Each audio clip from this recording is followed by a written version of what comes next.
that I guess the survey is kind of interesting to me because it's essentially saying that women feel better about their romantic lives when things are, and the household is clean and they've done the household chores. But I've always heard kind of the opposite, that sometimes women feel more romantic when their mate or their spouse does housework. So how did this survey differ in that way?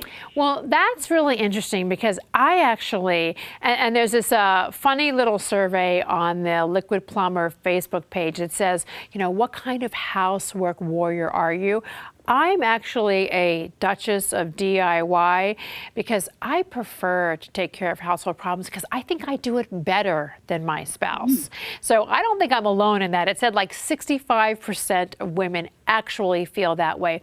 But what the survey talked about, when the survey found that 49% of women said that they felt more in the mood when their household chores were done, I think that really speaks to how women feel empowered when they cross things off their list. I mean, if you read my book, you say tomato, I say shut up.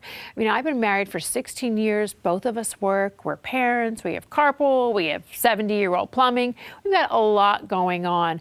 But I find that I'm a procrastinator. It's like exercise. I put off doing it, then it weighs on my mind. So when I read the survey, I tried it out and I thought, it's really true. When I cross off those cleaning chores off my list, then I feel more empowered. I feel like I'm more on top of things. I'm on top of my work. I'm on top of my household stuff.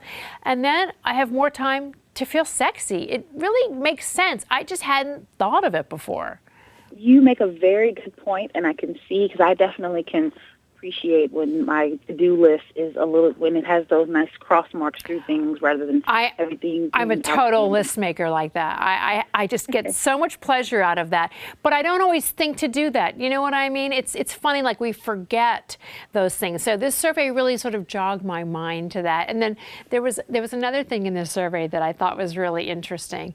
It said that a third of women use their time while they're doing household cleaning to be fantasizing about their spouse. And I thought, well, okay, if there was ever any question if women are multitaskers, this is really the proof of that.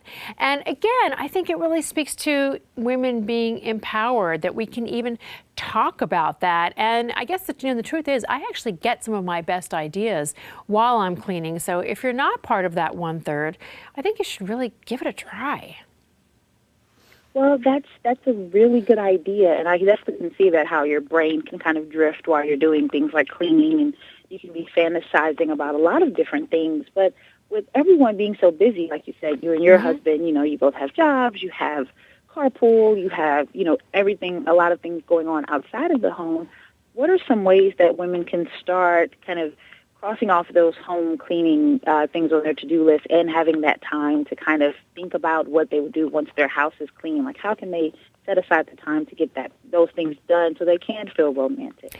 Well, you're talking to someone who is a list maker, so I am totally a list priority maker, and it's everything from work, carpool. And then I have to say, I have things on my list, my to-do list around the house. Sometimes I make that list a little bit smaller. I think sometimes you can put too many things on your list at once. And that's been one of my things in my New Year's resolutions, is to make smaller lists. But it's also because I've been married for 16 years. And you know what they say, if you don't use it, you lose it, is to really make time to be romantic. And actually, I have a couple of ideas for Valentine's Day that are really low cost. So first of all, I'll be thinking of some great scenarios while I take care of my household cleaning. And then, my husband and I, we're still on our recession budget. So I always say we don't take vacations, we take naps. So I think a very sexy nap is in order for Valentine's Day. It costs less money and it's less fattening than chocolate and a big dinner, right? And That's true. The second thing is, half the time my husband and I are talking to each other, what we're doing is we're texting. We're writing like, where are you? Did you do the carpool? Did you pick up dinner? Why is our gas bill so high?